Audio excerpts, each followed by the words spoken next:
Hi, my name's Theo, and today I'm going to be talking about The Great Gatsby in the context of the AQA A-Level Language and Literature Paper 2 exam. In this exam, it is a recasting exercise, which means you'll be given a scene from the book and you'll have to rewrite it from the perspective of a different character. I believe that some A-Level literature students also do Gatsby. This will also be helpful for you because I'll be going over context and I'll be going over characters. But at the end, when I show an example of one of my essays, it probably won't be too helpful for you. So starting off, I want to go with context. The book is set in 1922, which is the height of the Jazz Age. It's the height of the Roaring Twenties. People were going crazy with their parties. This new fashion was coming in and people were flappers now and they were flirty and they were sexy. And I think part of this is because of the post-World War I disillusionment. People were displeased with the state of America and they were trying to just reinvent themselves in this fun new way. Prohibition was happening at the same time. In, I think, 1920, alcohol was banned in America. But that didn't stop people from drinking. So we see that a lot in this novel. A lot of the characters who attend Gatsby's parties are getting very, very drunk. And this is because Gatsby bootlegs his alcohol. Now we have the American dream. This is huge. This was kind of this idea of just having the perfect life, being able to party, but also having a loving family, having a kid, being wealthy and have old money. And Gatsby is always reaching for the American dream, and unfortunately that brings him to his downfall. Then we have consumerism and materialism. This kind of went with the American dream. If you were really wealthy, then you'd be able to show that off with all of the things that you had bought. And old money versus new money versus the working class. So the Buchanans are of old money. They have inherited their money from parents and grandparents, and they've never had to work for it. Gatsby is new money. New money. He has built his way up from the very bottom rung, and now he's extremely rich, but unfortunately he is never truly accepted by those of the old money class because it's all about the social class you're born into. And then we have the working class, who aren't old money or new money. They are just the poor ones who have totally been passed by the American dream. And that would be the Wilsons in this book. Class mobility. People were increasingly trying to switch the class that they were born into. And unfortunately, this isn't really possible.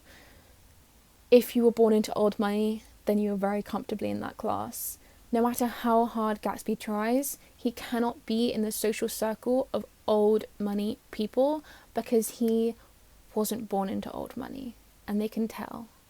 And then we have Myrtle, who's trying to climb in to be at Tom's level in old money, and unfortunately this also brings her downfall. And then women did gain the vote in 1920, which was brilliant. However, don't be deceived. Only women above a certain age, who owned property, who had a husband, could vote. Working class women couldn't vote. Women who weren't married couldn't vote. Still, 90% of women couldn't vote. But it was a step in the right direction. Now moving on, we have Fitzgerald's relationship with Zelda, his wife. Zelda was kind of the first proper flapper. She had the look down to a T. She had her little bob and waves. She wore the makeup. She had the dresses. And Zelda was of old money, and Fitzgerald wasn't. So it took him a few attempts to get her to come round to him. And we see this in Gatsby and Daisy. Then we have the unreliable narration from Nick. It is a story told from the future. He's looking back at what has happened, and he's naturally unreliable as a human who's a part of the story. And this is really ironic because he says that he's one of the few honest people he's ever met, but he's not. He's definitely biased. Then we have naturalism influences. This is just kind of a focus on the human condition and the inevitability of where you're born and your social class and how you're going to act. First, I want to talk about Nick Carraway. Naturally, he's the narrator and the participant in the story. He's kind of our protagonist in a way. He's who we follow around. He is from the Midwest, I think from Minnesota. And this kind of positions him as a moral outsider. Ironically, he's not, but the fact that he wasn't originally part of this situation to begin with places him on the outside of the story. He's Yale educated, so he's got a good education. He went to Yale at the same time as Tom. So he's an intelligent man, but he's a bonds trader. He does work. He is kind of a middle class guy. He's not got old money, but he's wealthy enough. And he'll just he sits quite nicely in the middle. And the fact that he's a bond trader is very indicative of the 1920s. You know, Wall Street was booming. Everyone wanted to make a quick buck. And that's what he was doing. He's Daisy's cousin. And we only really see Daisy through his lens, his male gaze lens, which is problematic. But I talk about that a little bit more when I go into Daisy. He claims to be one of the few honest people, but immediately signals unreliability.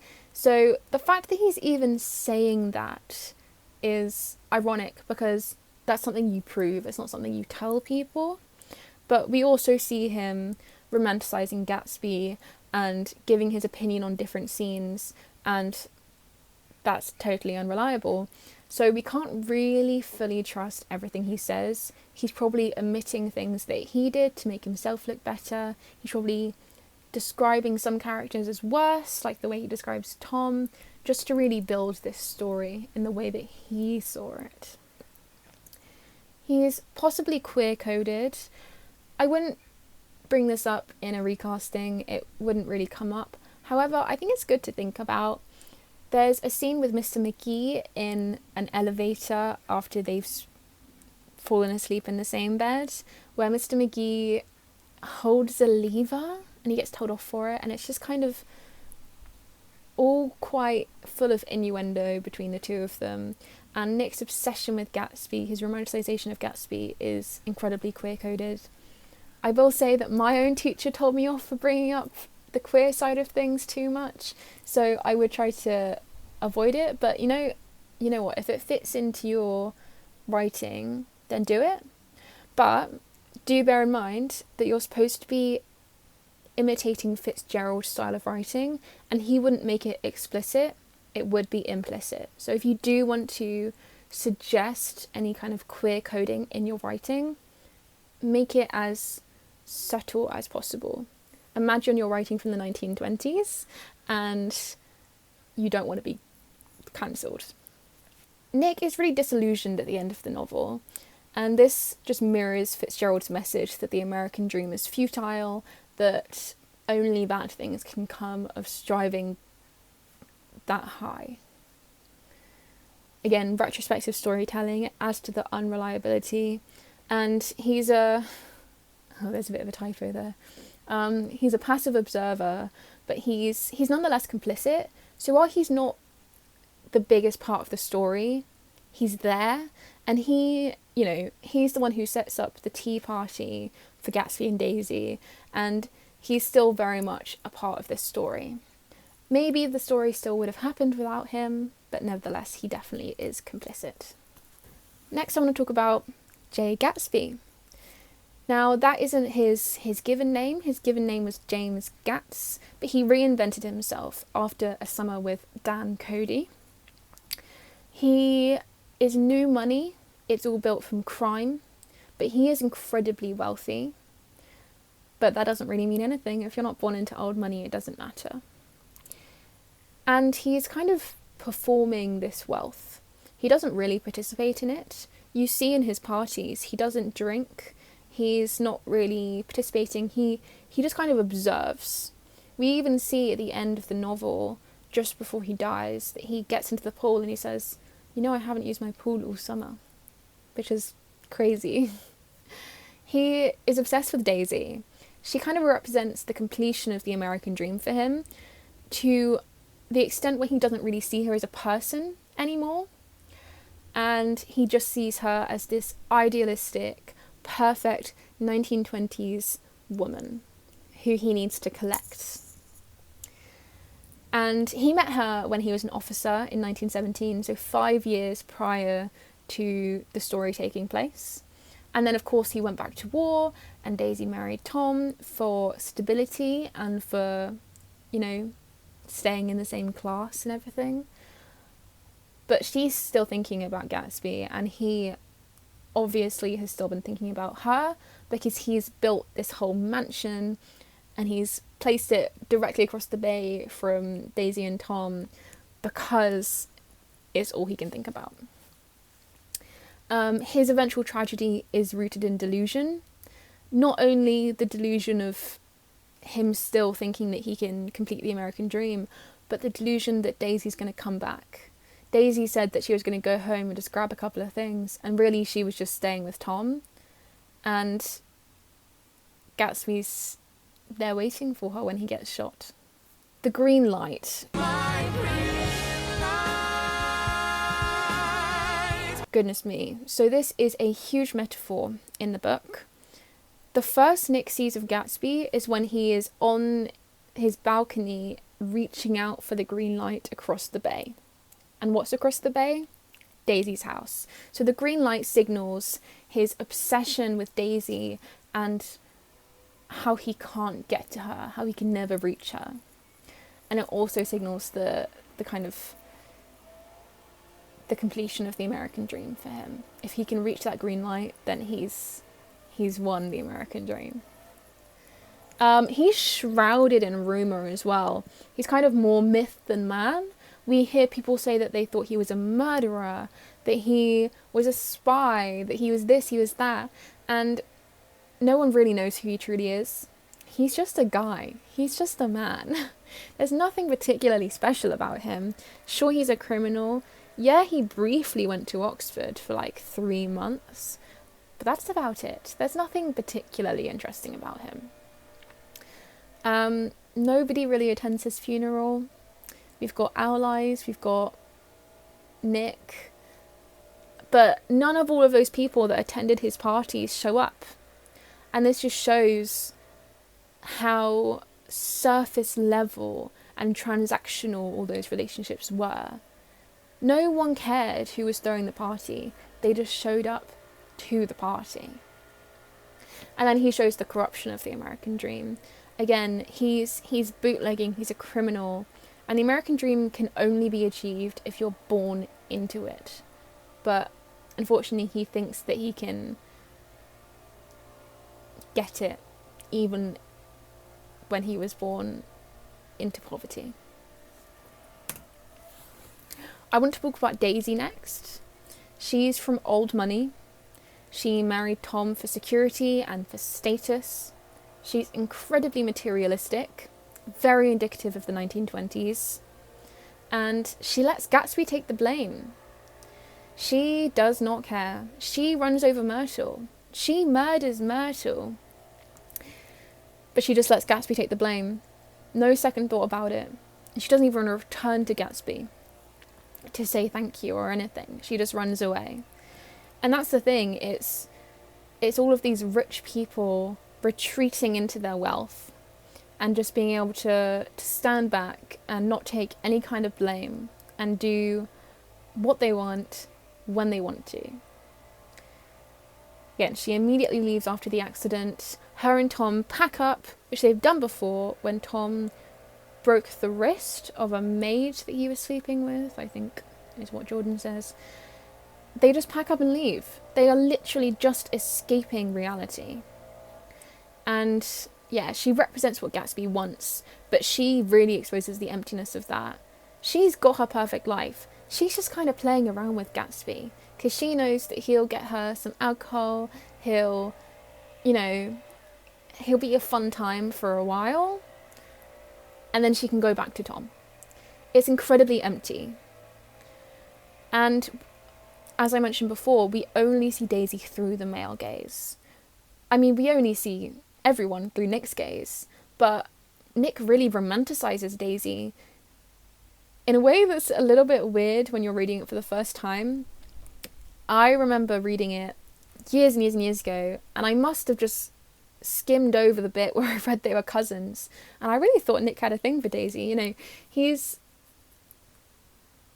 properly romanticizing her, and he describes her as this picture perfect kind of, I mean, the first scene we see is of her and Jordan kind of laying on a lounger, and the breeze is blowing all of the curtains around, and it's very dreamlike, and we don't really see her inner emotions. We just see the emptiness of her.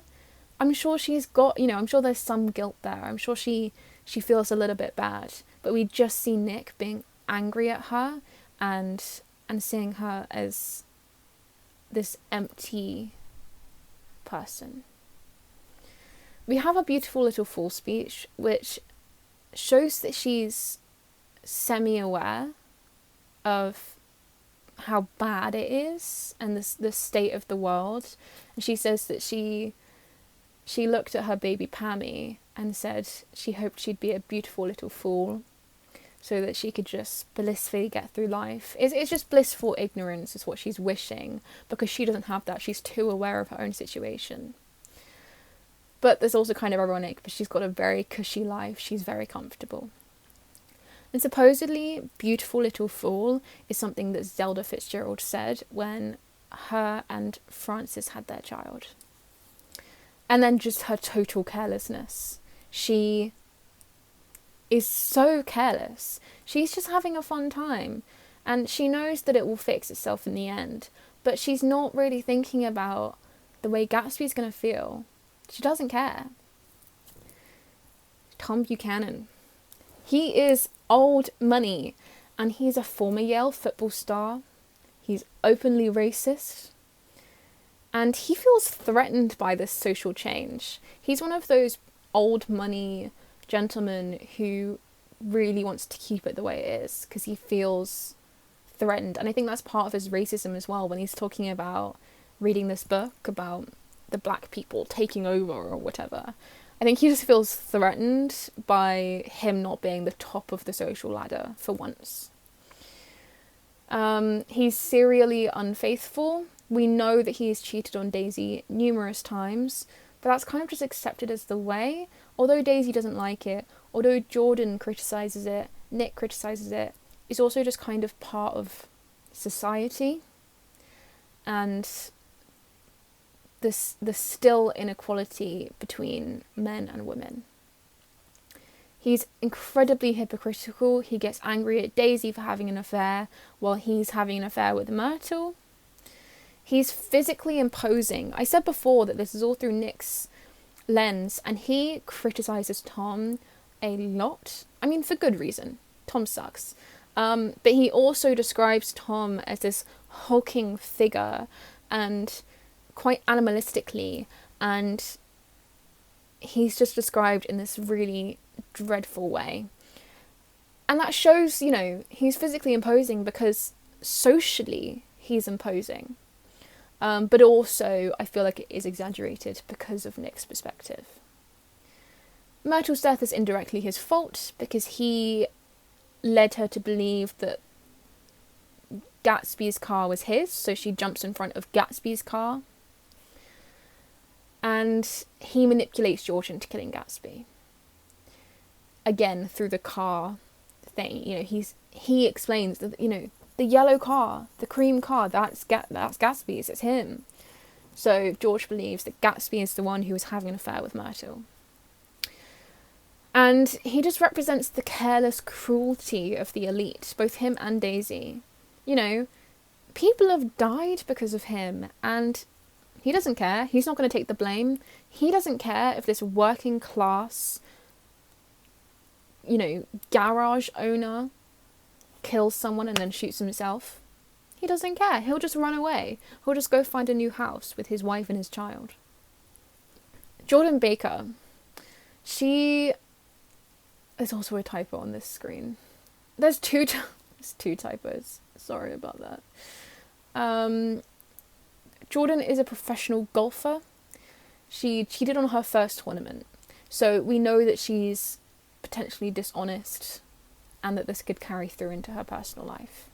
She's Nick's love interest. She's androgynous. She's described as having quite a boyish figure, which is very much the style for flappers. You know, they wanted flat chests, they wanted to be quite shapeless, their dresses didn't, you know, curve any body parts or anything, but she is particularly androgynous. And that just helps to represent the new woman of the 20s, this ideal flapper. She's going to these parties, she's having a good time. She's cool and she's detached. She's not as emotional as some of the other people. She's not as emotional as Nick or Daisy or Gatsby. And she's old money adjacent. She is in the old money circles because she's a professional golfer. So she's respected because she's a sports person. Whereas Gatsby isn't respected because he's trying to be something he isn't. She is because, you know, it's people of old money who are watching golf tournaments. And she's just a kind of key narrative function. She's showing another perspective. We see the contrast between her and Nick a lot, especially towards the end, where Jordan is saying, you know, why ruin another person's life? And Nick's like, but we need to bring justice. And it really shows the difference between them. And she, as well, ultimately escapes any consequences. Again, she's old money adjacent. She can kind of do what she wants. Next we have Myrtle Wilson. So she's working class. She's married to George Wilson, but she sees him as below her, which is interesting because they are in the same social class and he's working. She's just a woman. A woman didn't work. She is Tom's mistress because she's trying to escape her class. She really wants to climb up to marry into old money so that she can be a part of that world. But of course that's never going to happen, and she realizes this just before she dies. And she says, you know, there'll be a new one of me. You know, if Daisy was out of the picture and they got married, there would only be another Myrtle to her. So Tom would only cheat on her with another Myrtle. And she's a victim of the American dream. Just because she's trying to climb up into the American dream, she wants to be at the top of the social ladder. And unfortunately, this brings her to her death. She's described as sensual and from a very sexual perspective. When we meet her for the first time, Nick is describing how she walks and how she talks, and it's all very sexualized. And she's curvy, she's not got that boyish flapper figure, and this is in direct contrast to Daisy. And her desire is really real. She really wants to escape her life. She's really desperate for this escape. And it feels quite urgent in a way that Daisy's never seems to be, which again reinforces this idea that Daisy's just having a bit of fun for the summer. There's another typo on this screen. What is going on with me today?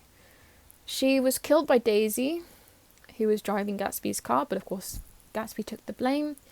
And her death is kind of just treated as an inconvenience to Daisy and Tom. Like it's just another bump in the road. Like now they've got to run away. And she is a victim of domestic violence. We see Tom hit her when they go to the apartment with Nick. And it's just kind of taken in their stride. Although she and her sister, Catherine, are incredulous at this, it nevertheless is just kind of a part of the social order, unfortunately. And then we have George Wilson, so Myrtle's husband, working class. He owns a garage but is struggling financially, and he's constantly pestering Tom about Tom giving him his old car, which of course Tom is just kind of going, yeah, I'll give it to you next week, kind of thing. He's devoted to Myrtle despite her clearly contempting him, and he's unaware of Myrtle's affair for most of the novel. And then when he becomes aware of it, he gets quite angry at her and she tries to run away. And he's manipulated by Tom into killing Gatsby, and this just shows that he's used as a tool by the elite. He also has been giving fuel to Tom in his car, and we see when Tom picks Myrtle up, he goes, well, since I'm taking Myrtle in the car, I guess that makes the fuel even, I won't pay for it then. Which is totally crazy because Tom has the money to pay him. But he doesn't care, he's just using George as a tool. And of course he kills himself. He can't deal with Myrtle's death, despite the fact that she had an affair. He still loves her and he can't live without her, so he decides to bring justice to who he thinks was having an affair with Myrtle. Of course it was the wrong person, and then kills himself. And his grief is real and devastating, which is contrasting to the elites, so Jordan and Daisy and Tom, who are totally indifferent. He's associated with the eyes of Dr. T.J. Eckelberg, and this is another kind of extended metaphor along with the green light. He's often talking to these eyes that are just on a billboard, and they kind of are associated with a god that is no longer intervening, a god that doesn't care. It kind of presents the problem of evil a little bit. And he even sort of says before he kills himself, surely you understand, surely you get it, God, you understand the position I'm in. And he is passive and grey. He has this extended lexical field of being described as with ghostly terminology, and this is just really showing how it's not really a life he's living, he's just kind of wading through, and he'll always be in the same place in the Valley of Ashes, and that's going to make you into a ghost because it's depressing and it's horrible. And finally, out of all of my detailed slides, I've got Meyer Wolfsheim. This is Gatsby's business associate and the source of his wealth. He's based on a real person who was a gambler who was believed to have fixed the 1919 World Series, and Meyer Wolfsheim is the one who fixed Jordan's game that she cheated on that I mentioned. He is a Jewish caricature. It's incredibly anti-Semitic, unfortunately very common for books of the time. He's described with a huge nose, and his nose hairs are like quivering, and it's awful, but it's an interesting look into the way in which Jewish people were treated in the 1920s. And still now, but it's incredibly anti-Semitic. He refuses to attend Gatsby's funeral, and this is just an attempt at self-preservation. He's got his own status to uphold. He can't be getting emotionally tangled in the people that he works with. This is his livelihood. He's a big part of the criminal underworld, and this just shows the darkness beneath the parties. Gatsby's parties wouldn't be going ahead if it weren't for the criminal underworld. He wouldn't have this wealth if it weren't for the fact that he was a part of the criminal underworld, and if he and Wolfsheim were supplying the illegal alcohol. It just wouldn't be happening. And again, he's complicit in the events of the novel, and he just escapes them, which is interesting because he's not a part of Old Money, but he manages to escape it because he's like a big person in the criminal world, and that's kind of like criminal Old Money. It's difficult to explain, but... And then I've got just a couple of characters here that could come up in the exam. We've got Dan Cody, who is the person who kind of created Gatsby. He was a self-made millionaire, and he left Gatsby money in his will, but he never received it. And this is Gatsby's kind of first look into the unfair and cruelness of the world, and being cheated for the first time. Because Cody's mistress had manipulated the will. So this is Gatsby's also first look into the unfairness of love and marriage and these kind of double standards there. And he dies drunk. Then we have Owl Eyes. He is astonished that Gatsby's books are real. So we meet him when Jordan and Nick are in the library at Gatsby's party, and they come across Owl Eyes, who's clearly drunk. And he's sort of saying, have you seen the books? Have you seen the books? They're real. But the pages are uncut. Now, if that doesn't make any sense to you, that's because modern day, the pages are already cut. Back in the day, you'd get a book and you'd have to cut. The pages would be kind of like an accordion, and you'd have to just slice along the edge so you could read them page by page. And if they were uncut, it meant they weren't read. So they were real books. Gatsby had the wealth to get real books, but he wasn't educating himself with those books. He was one of the few people to attend Gatsby's funeral, and he kind of functions as a truth-telling figure. We don't know his name, he's not particularly important, but he realises the kind of sadness of the story. He calls Gatsby a poor son of a bitch, which is probably the most real sentence spoken in the book. And it's, he's not super grieving. He doesn't know Gatsby that well, but he's just part of the population that had some sympathy and appreciated how much he was given by Gatsby. Then we have Mr. Gats. That's Gatsby's father. He arrives after Gatsby's death, and he's proud of Jimmy, because of course James Gats, despite knowing very little about his actual modern life. There's another typo. What is going on? He carries around Gatsby's childhood self-improvement schedule that he shows Nick, and I mentioned this a little bit earlier on, and it's kind of indicative of those alpha male schedules that you see on YouTube, like wake up at 4 a.m, dunk your head in ice. It's a bit like them. But it just shows how Gatsby has always been ambitious. And his grief is genuine. I've got so many typos in this. So it's him and Nick are possibly the only two people who are actually grieving for Gatsby after his death. Daisy doesn't show up to the funeral. She and Tom have run away. She won't even answer the phone. Other people who attended Gatsby's parties don't care. And then Mr. Gats also just shows Gatsby's roots. He's common. He uses non-standard English.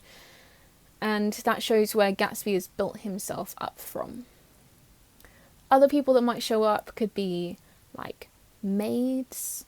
They could be Catherine, so Myrtle's sister, the McGees, some, butlers and stuff at Gatsby's mansion. It could be anyone. But also it can be some of the main characters. I've seen questions from previous years where it was Daisy. And I think something along the lines of her thoughts when the phone rings at dinner and Tom goes to answer the phone or things like that. So it could be anyone. You just need to be prepared. You need to understand the context, know the named characters, and you should be alright. But I do have one of my responses to a question here and on the screen. Feel free to pause and read through it. This isn't perfect. It's really, really not perfect, but it did get me into band 5, which is, not bad. And I want to point out a few things that I made sure I did, because I really struggled with this at the beginning. I love creative writing, but I was struggling to do any kind of recasting. I don't know why. And there was something that just clicked for me when I was writing this. So the first thing I would say is always bring up pathetic fallacy, or just describe the weather at all. Fitzgerald basically describes the weather in every single scene, and you might as well just add it. It's one of the easiest things to do. So where do I say that? Literally looking out at the overcast sky, first thing I write. And then I use dialectical indicators. So you order, be quiet. Oh, lede mia. It's something that Fitzgerald also does. And this is the thing you have to keep in mind as you're writing. And I think I also found this quite difficult for a while, is not only are you trying to be creative, but you're also trying to imitate a writing style. So if this isn't the way you write, it can be quite tricky. he's very descriptive as well. So I describe the armchair as tattered. Just add, as many pre-modifiers as possible. And then what's potentially more important is the analysis of your recast. So essentially you're just writing an essay explaining the choices. So I begun immediately with pathetic fallacy, talking about metaphors, and I literally just said in my intro, this is to imitate Fitzgerald's writing style and produce an accurate character personality. Simple. Go on about pathetic fallacy, enjoys metaphor in reference to Myrtle's injury, regarding it as a flashing alarm. So you can also quote yourself. Like, you kind of have to forget that you're the one that's written this piece and just take yourself out of it and quote it as if it's a book or something. And additionally, I used a working class sociolect, again, as I said, to describe the speech. This is really important because in this situation, Myrtle is working class. You need to be able to depict the character well. So this is why you need an understanding of all the characters. And finally, I use a lexical field of dramatic vocabulary. I think this was me just trying to add a little bit on the end because I still had some time. But incredulously and drastically feel almost superlative in their intensity. Just hype yourself up, basically, and add a short conclusion at the end. In conclusion, I aptly utilised Fitzgerald's literary techniques in my own way to recast the base text both accurately and creatively from the perspective of Myrtle Wilson. Bam. Honestly, you can use the same conclusion for any of them. Just replace it with your character, In conclusion, I aptly utilised Fitzgerald's literary techniques in my own way to recast the base text both accurately and creatively from the perspective of Dan Cody, or Mr. Gats, or Daisy Buchanan. You kind of just need to have read the book enough times to know the way Fitzgerald writes and understand the characters so you can characterize them accurately. It's not that tricky when you simplify it like that. And I'm saying that as someone that kind of got really confused at the beginning. And then my teacher described it as fan fiction, and it unlocked something in my brain. So if you're someone that writes fan fiction, it's the same thing. It's just fan fiction of Gatsby instead of, I don't know, Harry Potter or Good Omens or anything else. So I wanted to say thank you and good luck. I hope the exam goes well. And if you're just starting out doing Gatsby, my tips would be read the book, understand it. If you have one of the books that has little explanations of things that maybe don't make sense in the modern day, definitely look at all of them. Make sure you understand the context well enough. Maybe do a bit more research into the 1920s in their own. I personally love the 1920s as an era. I'm obsessed with flapper fashion. I have 2 tattoos of 1920s style flappers. So Gatsby is one of my favourite things. In fact, it's the first classic that I ever purposefully read. When I was getting into reading all those years ago, Gatsby was my starter book. So it has a special place in my heart. If it's not your thing, try and make fun out of it. Try and see it as, maybe look at it from that queer perspective, or look at it from the perspective of fashion. Don't see it as a classic text. See it as something more fun. But yeah, good luck.